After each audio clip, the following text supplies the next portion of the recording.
Assalamualaikum warahmatullahi wabarakatuh. Ketemu lagi di channel Banker Syariah Milenial. Hari ini kita lanjutkan materi berikutnya. Kemarin kita udah bicara sampai poin menambah 300 pertemanan tertarget. Nah, sekarang kita masuk memperbanyak interaksi, memperbesar transaksi. Kita langsung masuk materi 678 supaya selesai. Nanti kita masuk ke Instagram marketing.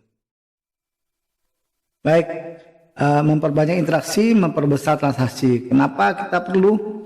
Karena setelah tadi kemarin kita bicara tentang bagaimana mencari pertemanan tertarget. Nah, setelah memperoleh pertemanan yang banyak, jangan langsung jualan. Nah, jadi nggak boleh tiba-tiba kita jadi selling nggak boleh. Karena yang Anda tambahkan masihlah cold market, jadi bukan hot market atau bisa langsung di closing ya. Jadi cold market adalah orang yang belum mengenal dan berinteraksi dengan Anda sebelumnya.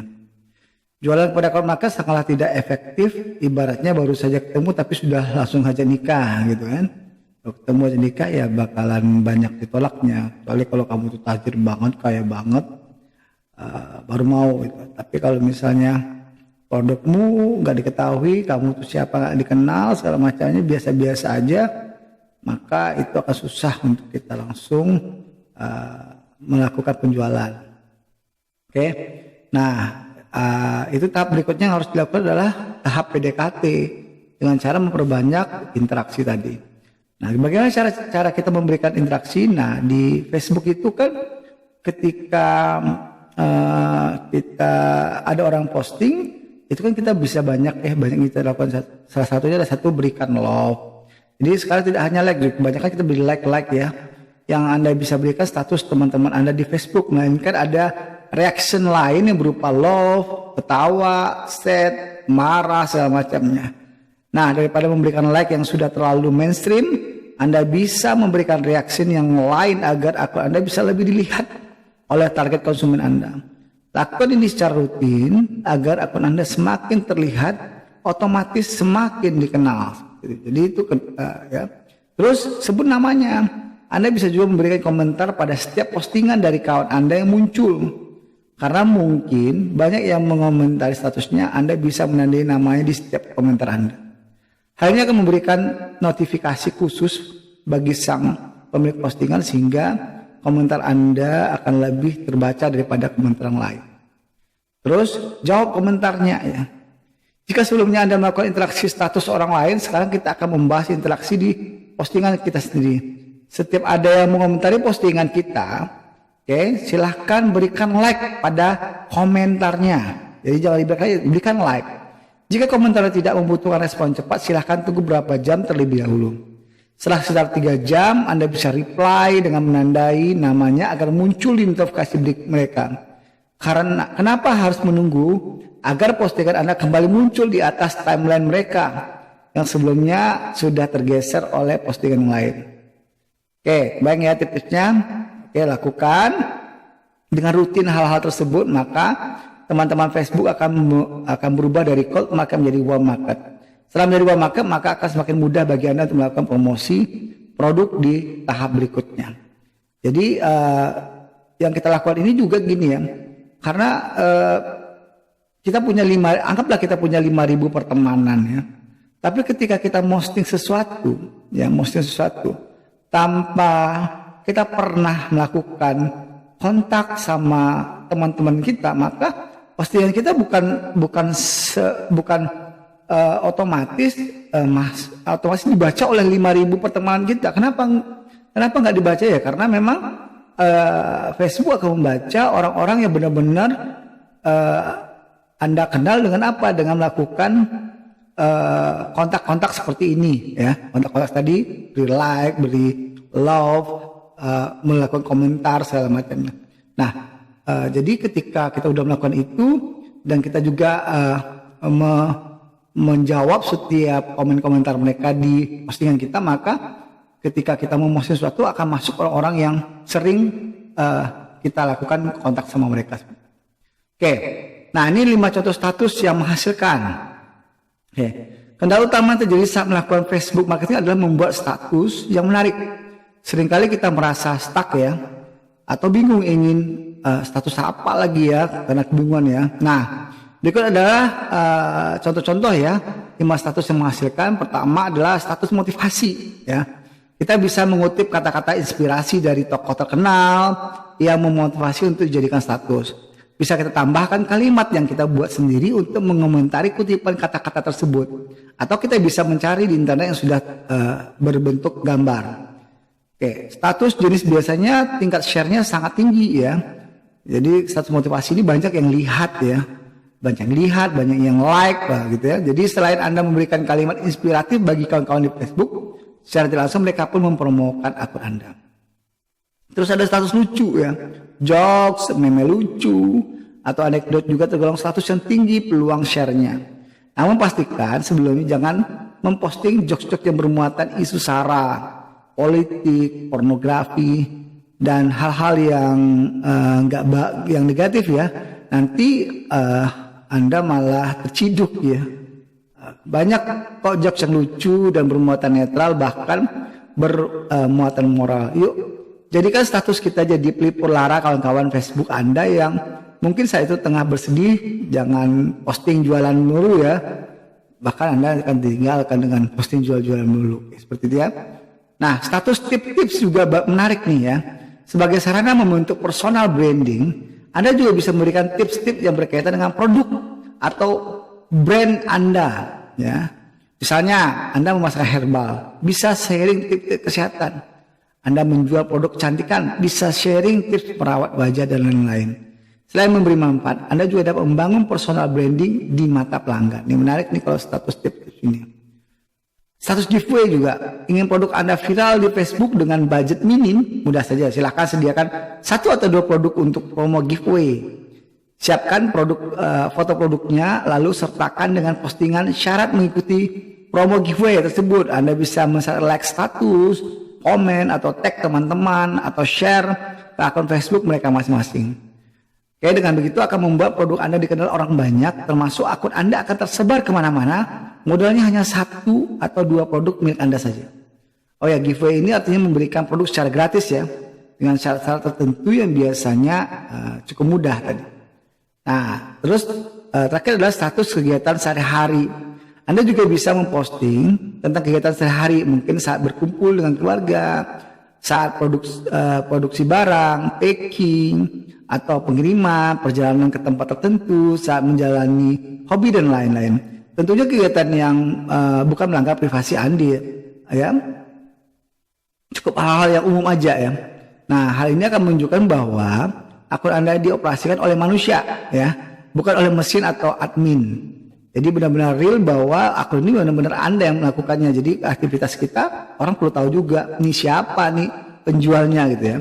Nah, otomatis hal ini akan menaikkan tingkat kepercayaan orang lain kepada Anda. Nah, sekarang ada alasan lagi untuk kehabisan ide. Jadi ide banyak banget ya. Untuk selalu memposting pagi, siang, malam ya, di waktu-waktu prime time, sehingga orang tahu bahwa kita juga selalu melakukan update status yang positif seperti itu. Oke, terakhir yaitu teknik jualan di Facebook gratisan. Nah, oke, waktunya Anda berjualan Facebook ya, tadi udah kita pelajari semuanya, udah punya teman tertarget, kita udah bentuk Facebook kita sedemikian rupa. Nah, sekarang waktunya Anda berjualan di Facebook ya. Nah, berjualan di Facebook nggak bisa langsung hard selling, hasilnya akan negatif. Salah-salah malah akun Anda langsung di unfriend karena isi status jualan melulu ya. Kan nggak asik ya, tiba-tiba pertemuan kita berkurang cukup jauh karena orang udah males berteman dengan kita. Ada caranya sendiri bagaimana membuat status jualan tapi nggak kelihatan jualan, namanya teknik convert selling. Nah, dalam perdagangan intinya convert selling adalah seni berjualan tanpa terlihat seperti jualan.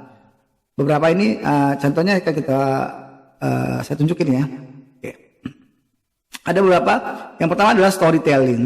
Ternyata jualan pakai storytelling ini sangat ampuh karena dengan cerita bisa menurunkan gelombang otak kita sampai ke dalam bawah sadar.